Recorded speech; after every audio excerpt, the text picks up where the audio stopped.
Captain Jack Mason stood in the shuttle bay, staring at his new command with a mix of disbelief and disappointment.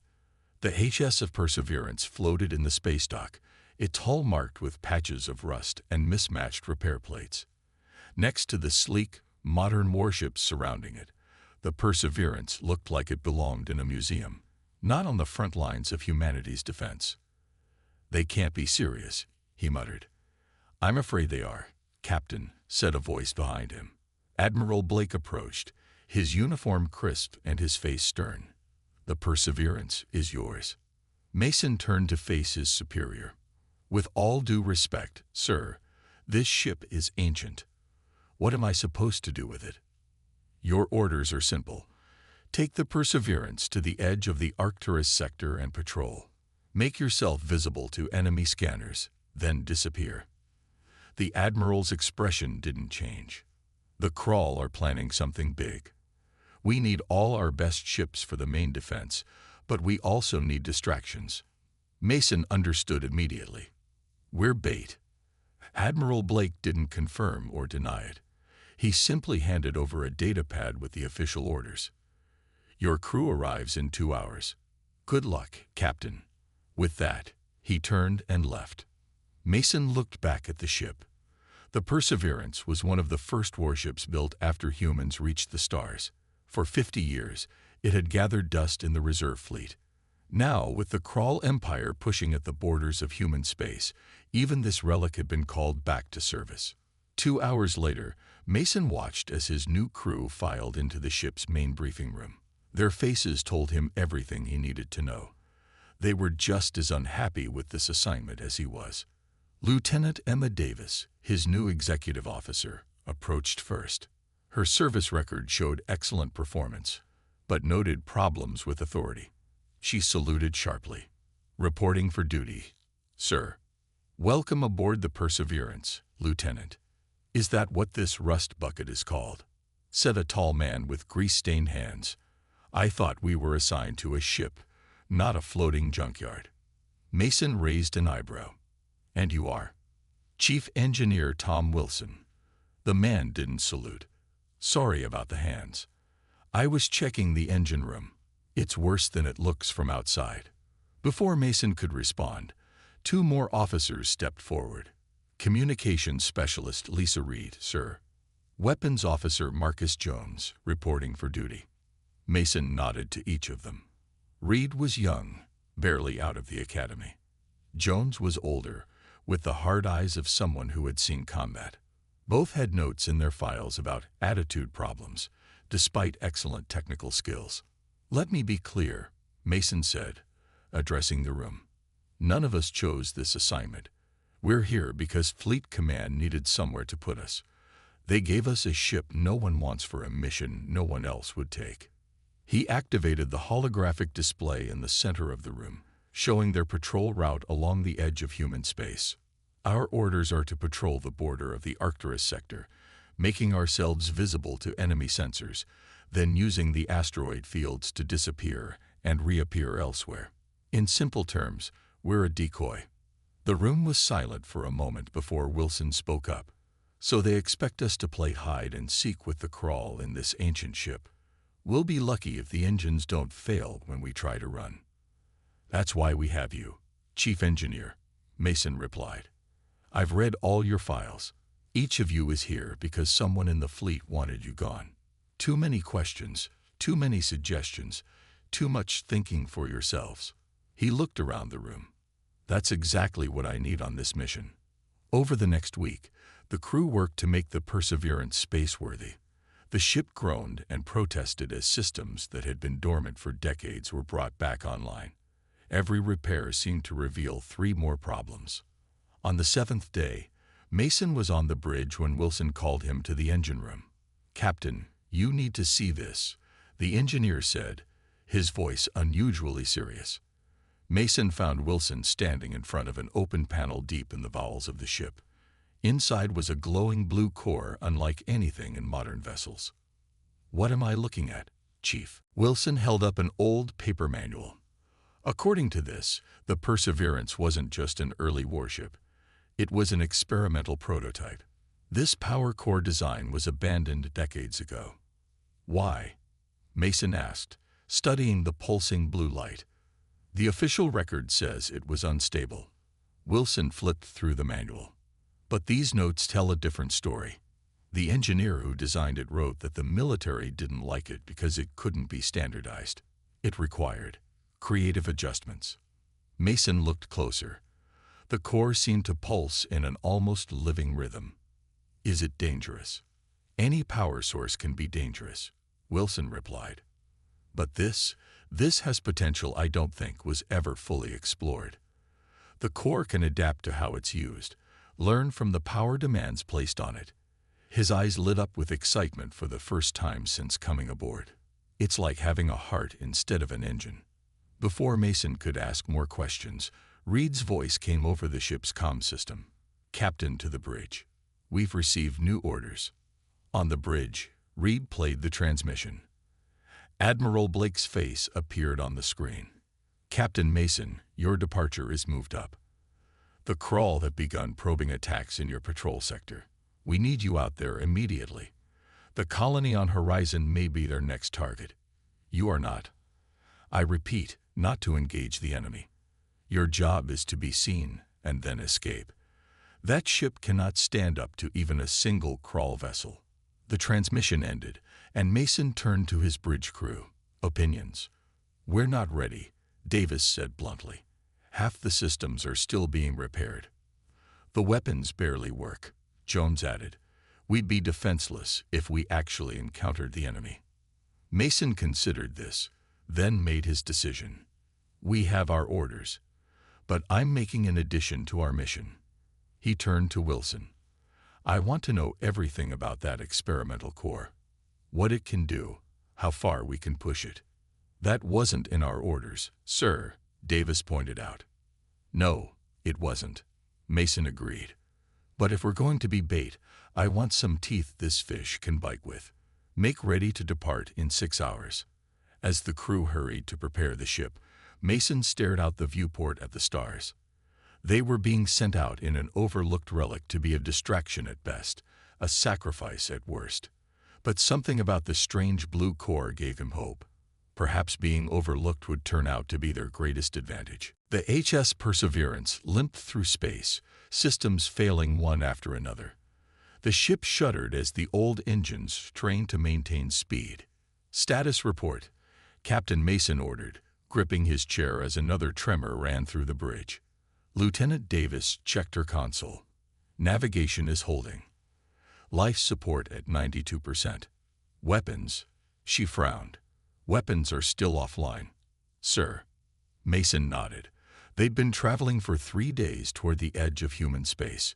Each day brought new problems as the ancient ship protested its return to active duty. Captain. Communications specialist Reed called out. I'm picking up a distress signal from Horizon Colony. Mason moved to her station.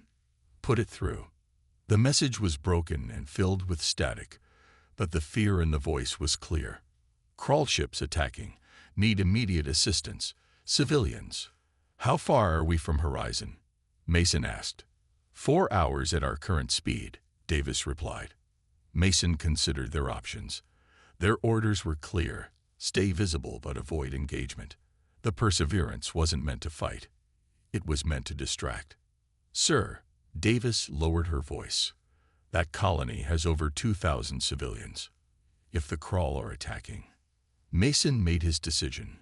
Set course for Horizon, maximum speed. The engines won't like that, Davis warned. Then they can complain to me personally. Mason opened the ship-wide comm.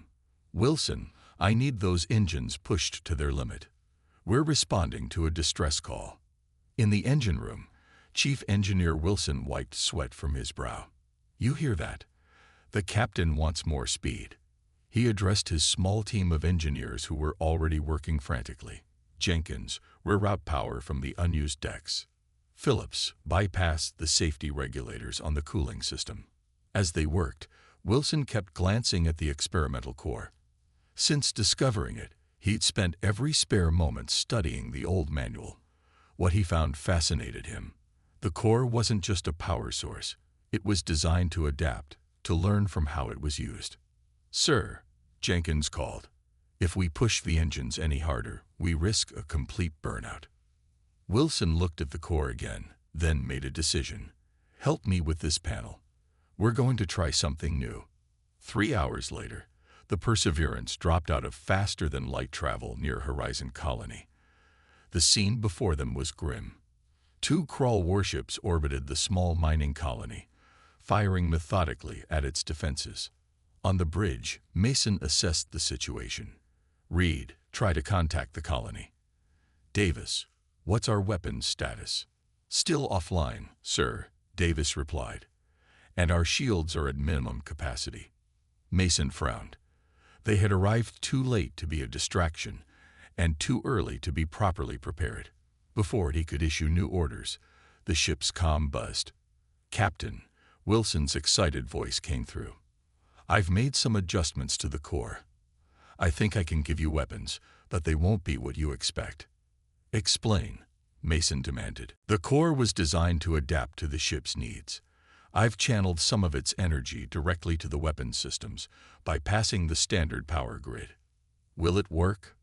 There was a pause. "In theory," Wilson admitted, "but the weapons will draw power directly from the core. They'll be different." "Different how?" "I won't know until we fire them." Mason looked at the crawl ships firing on the defenseless colony. "Give me weapons, Chief. We'll figure out the different part as we go." At that moment, Reed called out, "Captain, I've reached the colony. They have civilians in emergency bunkers, but their defenses are failing. And, sir, the crawl ships have spotted us. They're changing course." The larger of the 2 enemy vessels turned toward the Perseverance, its weapons charging. "Wilson, I need those weapons now," Mason ordered. "Online, sir," Jones reported from the weapons station, looking surprised. "But the targeting system is showing unusual readings." "Target the lead crawl ship," Mason commanded. Jones entered the commands. "Targeting locked. Firing." The Perseverance shuddered as energy surged through its ancient weapons. Instead of the standard energy blasts, a pulse of blue light shot from the ship's main cannon. When it hit the crawl vessel, it didn't explode or punch through the hull as expected. Instead, the blue energy spread across the enemy ship like a web, clinging to its surface. For a moment, nothing happened. Then, the crawl ship's lights flickered and went dark. It drifted, powerless. "What just happened?" Mason asked, staring at the screen. "The core," Wilson's voice came through, filled with awe. "It didn't just power the weapons. It changed them. That pulse was pure adaptive energy. It read the crawl ship's systems and shut them down." The second crawl vessel fired at the Perseverance. The old ship rocked under the impact. "Shields down to 40%, Davis reported. "We can't take many more hits like that." "Jones, target the second ship," Mason ordered. The blue pulse fired again, enveloping the second crawl vessel. Like the first, its systems failed, leaving it drifting in space. "Both enemy ships neutralized," Jones reported, disbelief in his voice. Mason leaned back in his chair, processing what had just happened. Their outdated, overlooked ship had just disabled 2 modern crawl warships with ease. "Wilson, get up to the bridge," he ordered. "I want to know exactly what you did to that core." While they waited for the engineer, Mason ordered Reed to contact the colony and Davis to scan for any additional crawl ships. The colony leaders were shocked and grateful when they learned the identity of their rescuers. Wilson arrived on the bridge looking exhausted but excited. "Captain, what we just witnessed was exactly why the military abandoned this technology. The core doesn't just provide power. It learns, adapts, and creates solutions based on the ship's needs." "Why would anyone abandon such a powerful technology?" Davis asked. Wilson grinned. "Because it can't be standardized. It adapts differently for each ship, each crew. The military couldn't mass-produce it or create standard operating procedures for it. They wanted predictable weapons, not adaptive ones." Mason looked thoughtful. "And that's why the core responded the way it did. It created a weapon based on our current situation. Exactly, Wilson confirmed. The core sensed we needed to disable the enemy without destroying them or risking the colony. So it created an energy pulse that targeted their power systems. Before they could discuss further, Reed interrupted. Captain, I'm detecting multiple ships entering the system. Long-range scans suggest it's a crawl battle group. At least 8 warships. The bridge fell silent. They had managed to disable 2 enemy ships, but 8 was another matter entirely. Mason looked at his crew, seeing the mix of fear and determination on their faces. Against all odds, they had discovered something remarkable in their overlooked ship. Now they would learn if it was enough to save them from the approaching threat. Wilson, Mason said, how much more can we get out of that core? The engineer's eyes lit up. Sir, I think we've only scratched the surface of what the Perseverance can do. 8 crawl warships, Mason repeated, his voice steady despite the odds against them. Time until they reach us. 2 hours, sir, Reed answered, her fingers flying over her console. Mason turned to Wilson. Tell me more about this core. What are its limits? The engineer ran a hand through his hair. That's the thing, Captain. I don't know. The manual suggests the core grows stronger with use. Those 2 ships we disabled that hardly strained it. Could it handle 8 ships? Davis asked the question everyone was thinking. Wilson hesitated. Maybe, but not all at once. The core needs time to adapt between major energy releases. Mason stood and walked to the main viewport, looking at the disabled crawl ships floating in space. An idea began to form in his mind. The crawl don't know what we did to their ships, he said slowly. From a distance, it would look like they're just waiting. He turned back to his crew. And the crawl don't know what the Perseverance can do. All they see is an old human ship that should be no threat at all. Davis caught on immediately. You want to set a trap. Exactly. Mason moved to the tactical display. Reed, open a channel to the colony. When the colony leader appeared on screen, Mason explained his plan. We need to evacuate as many of your people as possible in the next 2 hours. Send them in small groups to these coordinates. He marked several points in the nearby asteroid field. The colony leader looked uncertain. But the crawl will see us leaving. No, they won't, Mason assured him, because they'll be watching us. After ending the transmission, Mason addressed his crew. Davis, I need you to take a shuttle to coordinate the evacuation. Jones, work with Wilson to maximize our weapons range. Reed, prepare to broadcast a distress signal, but only when I give the word. As the crew moved to carry out his orders, Mason called Wilson aside. I need something else from that core. Can it affect how our ship appears on enemy scanners? Wilson thought for a moment. It should be able to. The core can manipulate energy signatures. Yes, with the right adjustments, we could appear damaged, even leaking radiation. Do it, Mason ordered. Make us look like easy prey. For the next hour, the Perseverance hovered near Horizon Colony, gradually drifting toward the asteroid field. From the outside, it looked like a crippled ship, its power fluctuating. Meanwhile, small shuttles slipped away from the colony, carrying civilians to hiding places among the asteroids. On the bridge, Mason watched the enemy fleet's approach on the long-range scanners. Status report, he called. Evacuation is 60% complete, Reed reported. Lieutenant Davis says they need another 45 minutes. Wilson, how's our disguise holding up? The engineer's voice came through the comm. Perfect, Captain.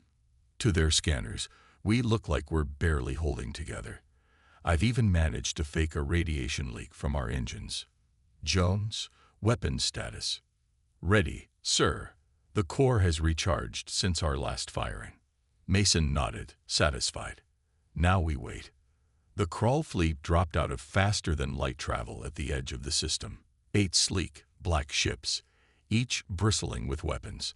They moved in a perfect formation, heading straight for Horizon Colony.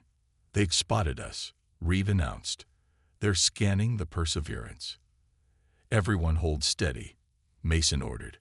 Let them come to us.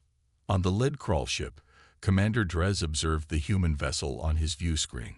It was an ancient model, clearly damaged, possibly from fighting the 2 scout ships he'd sent ahead. Those scouts should have reported back hours ago. Scan that ship again, he ordered his crew. Something doesn't feel right. Scans show minimal power, fluctuating life support, and a radiation leak from their main engine, his sensor officer reported. They appear to be crippled, Commander. Drez tapped his claw-like fingers on his command chair. And the colony? Minimal life signs. Many seem to have moved to underground shelters. This was too easy. Drez had fought humans before. They were stubborn, resourceful fighters. Send 2 ships to secure the colony. The rest will deal with that vessel. Back on the Perseverance, Mason watched as the crawl fleet split. They're suspicious, he noted. Reed, now. Send the distress call. Reed broadcast on an open frequency. This is HFY Perseverance. We have multiple system failures after engaging crawl forces. Request immediate assistance. Radiation leak in our engine core is critical. Cannot hold position much longer. The message was calculated to sound desperate and to explain their apparent condition. It was also sure to catch the attention of the approaching crawl. 2 ships heading for the colony, Jones reported. The other 6 are coming for us. Mason's jaw tightened. Wilson, can we disable 2 ships at once with the core? Yes, sir. I've modified the weapons to create a wider energy pulse. Good. Jones, target the 2 ships heading for the colony. Fire when ready. The Perseverance's weapons powered up, drawing energy from the experimental core. The blue pulse shot out, splitting into 2 tendrils that wrapped around the crawl ships. Both vessels went dark, drifting off course. On Drez's ship, alarms blared. 2 of our vessels have lost power, his tactical officer shouted. Drez stood, anger flaring. All ships, full attack on the human vessel. Now. The remaining 6 crawl warships accelerated toward the Perseverance, weapons charging. They took the bait, Mason said grimly. Wilson, full power to engines. Get us into the asteroid field. The Perseverance surged forward, its engines glowing brighter than they had in decades. The ship entered the dense asteroid field, weaving between massive rocks with surprising agility. The crawl ships are following, Reed reported, but they're having trouble in the asteroids. Their larger ships can't maneuver as well. Mason smiled. Another advantage of their overlooked vessel. Its smaller size made it perfect for the tight spaces between asteroids. Status of the evacuation, he asked. Davis reports 90% complete, Reed answered. Just 10 more minutes. We might not have 10 minutes, Jones warned, as the ship shook from a near miss. The crawl are firing blindly into the asteroids. Mason studied the tactical display. They needed to buy more time, but they also needed to be careful. The core could disable the crawl ships, but not all 6 at once. Wilson, I need a way to hide us completely from their scanners, Mason called. Can the core do that? There was a pause before Wilson replied. Yes, but it would mean diverting power from weapons and shields. Do it, Mason ordered. Jones, before we disappear, fire on the lead crawl ship. The blue pulse struck the lead vessel, disabling it instantly. As the other crawl ships fired at the Perseverance's last known position, the human ship vanished from their scanners. For several tense minutes, the Perseverance drifted silently among the asteroids, its core masking all energy signatures. The crawl ships searched in vain, firing randomly into the asteroid field. Finally, Reed received the message they'd been waiting for. Evacuation complete, Captain. All civilians are safely hidden. Mason nodded, relief flooding through him. But they weren't safe yet.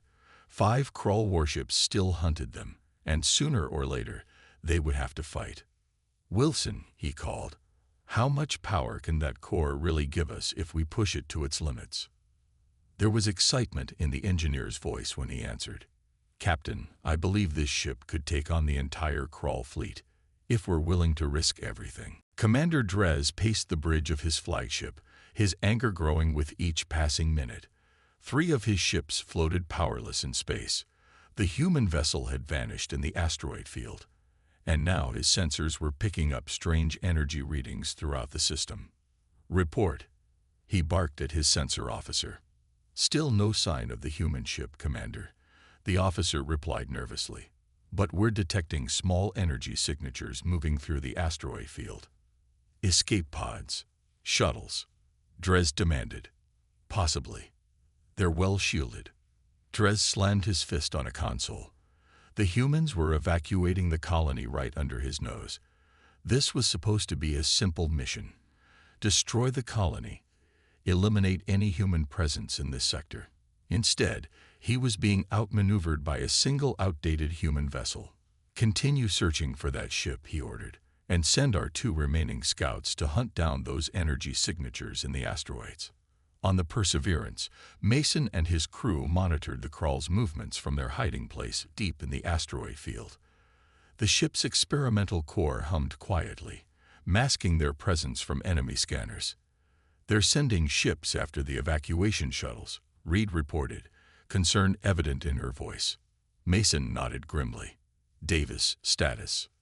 Lieutenant Davis's voice came through the comm system from her position with the evacuees. "We've got everyone hidden in the old mining tunnels, Captain, but our shields won't hold against a direct assault." Mason turned to Wilson. "It's time. Tell me about pushing the core to its limits." The engineer took a deep breath. The core was designed to learn and adapt to the ship's needs. So far, we've only used it for single functions: weapons, shields, or masking our signature. But according to the manual, it can integrate with all ship systems simultaneously. "Creating what, exactly?" Mason asked. "A unified energy field," Wilson explained. "The core would essentially extend itself throughout the ship, enhancing every system beyond normal parameters." "What's the risk?" Wilson hesitated. "Total system failure if the core becomes unstable." And he looked uncomfortable. "The manual mentions a symbiotic connection forming between the ship and its commander." "Meaning what?" Mason pressed. "Meaning you would feel what the ship feels, Captain. Every hit, every surge of power. The strain could be significant." The bridge fell silent as everyone processed this information. Finally, Mason spoke. "How long will it take to set up?" 10 minutes, maybe less," Wilson answered. "But Captain, we don't know what this will do to you." Mason looked at the tactical display showing the Krall ships hunting for the evacuees. "We're out of options, Wilson. Do it." As Wilson rushed back to the engine room, Mason addressed his remaining crew. "Jones, plot a course that will take us past the disabled Krall ships and toward the main fleet. Reed, prepare to broadcast on all frequencies when I give the word." For several tense minutes, the Perseverance remained hidden as Wilson worked. Then, the engineer's voice came through the comm. "Ready, Captain. When you give the word, I'll initialize the core integration." Mason took a deep breath. "Do it." At first, nothing seemed to happen. Then, a vibration ran through the ship, different from anything they had felt before. The lights on the bridge dimmed, then brightened to a clear, steady glow. On every console, displays sharpened and systems reported increased efficiency. Mason gripped his chair as a strange sensation washed over him. It was as if his awareness had expanded to include the entire ship. He could feel the power flowing through the core, sense the asteroid field around them, even detect the distant energy signatures of the Krall vessels.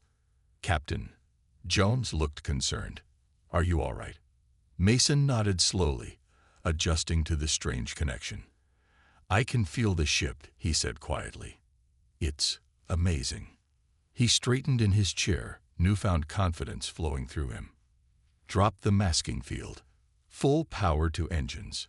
Take us straight at the Krall fleet." The Perseverance shot out from its hiding place, moving with speed and grace that belied its age. As they passed the disabled Krall ships, Mason could sense their power systems slowly recovering. "Jones, disable those ships again as we pass," he ordered. Blue energy pulsed from the Perseverance, wrapping around the 3 disabled vessels, ensuring they remained powerless. On Drez's flagship, alarms blared. "Commander, the human ship has reappeared." Drez spun to face the view screen. The old human vessel was approaching at high speed, its hull glowing with an eerie blue light. "All ships, concentrate fire," he commanded. The 5 remaining crawl warships turned, their weapons arrays charging. Green energy beams lanced out, converging on the Perseverance. Mason felt the impacts as if they were striking his own body, but the pain was distant, manageable. The ship's shields, enhanced by the core, absorbed the blasts with minimal damage. "Reed, broadcast now," Mason ordered. Reed opened all communication channels. "This is Captain Jack Mason of the HSS Perseverance to Crawl Fleet. You have violated human space and attacked a civilian colony. We offer you one chance to withdraw." Drez's harsh laugh filled the Perseverance's bridge as he responded. "One chance. Your single outdated vessel against 5 of our warships. Your arrogance is amusing, human." Mason smiled. "I wasn't finishing. We offer you one chance to withdraw, before we demonstrate what this outdated vessel can really do." He cut the communication and turned to Jones. "Target their lid ship. Full power to weapons." The Perseverance's weapons charge, drawing deeply from the core. Mason could feel the energy building, far more powerful than their previous attacks. When Jones fired, a massive pulse of blue energy shot forth, engulfing Drez's flagship completely. For a moment, the crawl vessel was outlined in blue light. Then, explosions rippled across its hull as systems overloaded and power conduits ruptured. The ship didn't just lose power, it began to break apart. On the remaining crawl ships, crews watched in horror as their commander's vessel disintegrated. Before they could react, the Perseverance was moving again, faster than should have been possible. Blue energy lashed out once more, catching 2 more crawl ships. They didn't explode like the flagship, but their systems failed catastrophically, leaving them drifting and defenseless. The final 2 crawl vessels turned to flee, accelerating away from the Perseverance. "Should we pursue, Captain?" Jones asked. Mason considered for a moment, then shook his head. "Let them go. They'll carry the message better than we could." As the adrenaline of battle faded, Mason became aware of a growing pain throughout his body. The strain of the connection with the ship was taking its toll. He could feel the core's energy coursing through him, powerful, but increasingly difficult to control. "Wilson," he called, his voice strained. "We need to dial back the core integration." "Working on it, Captain," Wilson replied. "But the core seems reluctant to let go. It's found a perfect match in you, and the ship." Mason gripped his chair tighter as another wave of pain washed over him. Through his connection to the ship, he sensed something new. Human vessels dropping out of faster-than-light travel at the edge of the system. Reinforcements had finally arrived. As darkness began to creep into the edges of his vision, Mason gave one final order. "Reed, contact the fleet. Tell them, mission accomplished." Then Captain Jack Mason slumped in his chair as the blue glow that had suffused the Perseverance slowly faded to a gentle pulse, the experimental core finally releasing its hold on both ship and captain. Captain Jack Mason opened his eyes slowly, blinking against the bright lights of the medical bay. His body felt heavy, as if he had been asleep for days. As his vision cleared, he saw Admiral Blake standing at the foot of his bed, watching him with an expression Mason couldn't quite read. "Welcome back, Captain," the Admiral said. "You've been unconscious for 3 days." Mason tried to sit up, but found he lacked the strength. The Perseverance. "My crew." "Your crew is fine," Blake assured him. "As for your ship," he paused. "It's been the talk of the entire fleet." Memories flooded back. The experimental core, the connection he had felt with the ship, the battle against the crawl fleet. Mason could still sense a faint echo of that connection, like a phantom limb. How bad was it? Mason asked.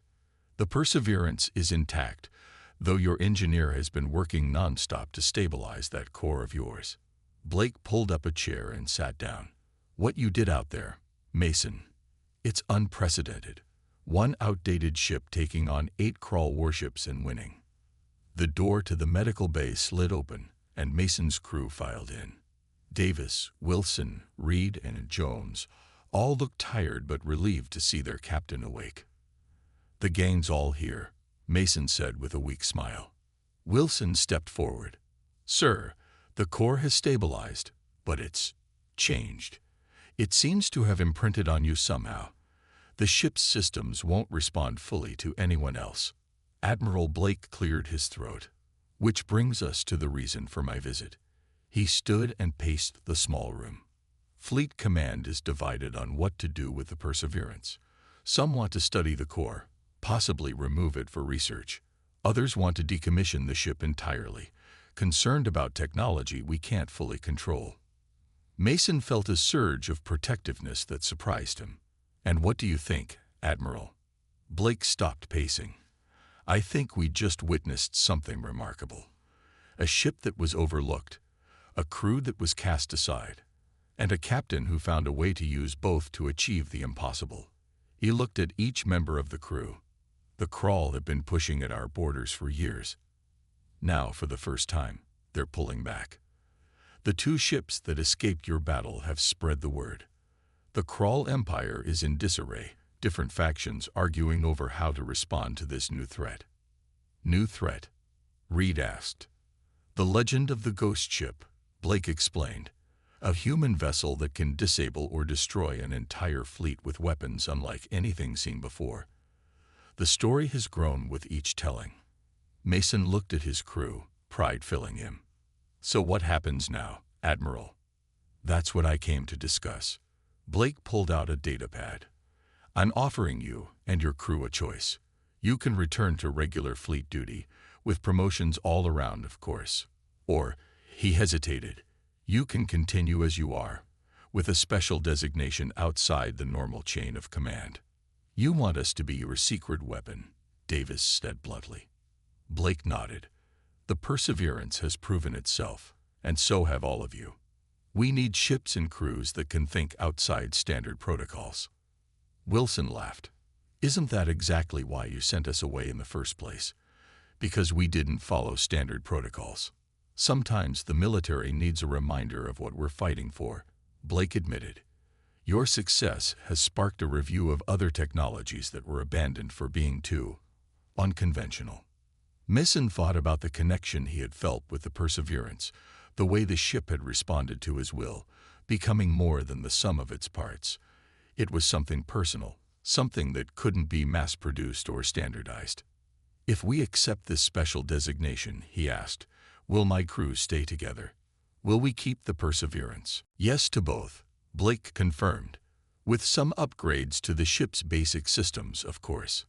That core of yours deserves a better housing than a rusting hull. Mason looked at his crew. It's your decision too. We faced those odds together. One by one, they nodded. Davis spoke for all of them. The Perseverance is our home now, sir. And this crew is our family. A month later, the newly refitted ASS Perseverance prepared to leave space dock. Its hull had been reinforced, its basic systems upgraded, but its heart, the experimental core, remained unchanged. From the outside, the ship still looked older than the vessels surrounding it, but there was a subtle difference in how it moved, a grace and power that belied its appearance. On the bridge, Captain Mason settled into his command chair. His recovery had been slow, the doctors unable to fully explain how his connection with the ship had affected his physiology. But as the Perseverance powered up, he felt that familiar resonance, the core recognizing its partner. All systems ready, Captain, Davis reported from her station. Engineering reports the core is stable and responsive, Wilson added over the comm. Mason nodded. Reed, signal the fleet. The Perseverance is departing. As the ship moved away from the station, Admiral Blake's voice came through the comm. Good hunting. Perseverance. Remember, you're not just a ship anymore. You're a legend. Mason smiled. Acknowledged, Admiral. We'll try to live up to the stories. When the communication ended, Jones turned from his station. Orders, sir. Mason looked at the starfield on the main view screen. Somewhere out there, the Crawl were regrouping, and other threats lurked in the darkness between stars. But for the first time in years, humanity had a new hope, a ship and crew that had been overlooked, underestimated, and cast aside, only to return and change the course of a war. Take us out, Mr. Jones, Mason said. There's a whole universe waiting for the ship everyone overlooked. The Perseverance's engines glowed blue as the experimental core powered up, sending the ship streaking into the darkness. No longer a relic, but a harbinger of humanity's resilience and ingenuity. The ship that had been overlooked had become the ship that couldn't be forgotten, its legend growing with each passing day. In the command center of the Crawl homeworld, reports continued to arrive of border outposts going silent, only to reactivate days later with crews telling wild tales of a ghost ship that appeared from nowhere, immune to their weapons. The High Command dismissed these stories as exaggerations born of fear and failure. But in the quiet hours, even they wondered about the truth behind the legend of the human vessel that had obliterated an Armada and disappeared back into the stars. They had overlooked humanity's potential once. It was not a mistake the Crawl Empire would make again.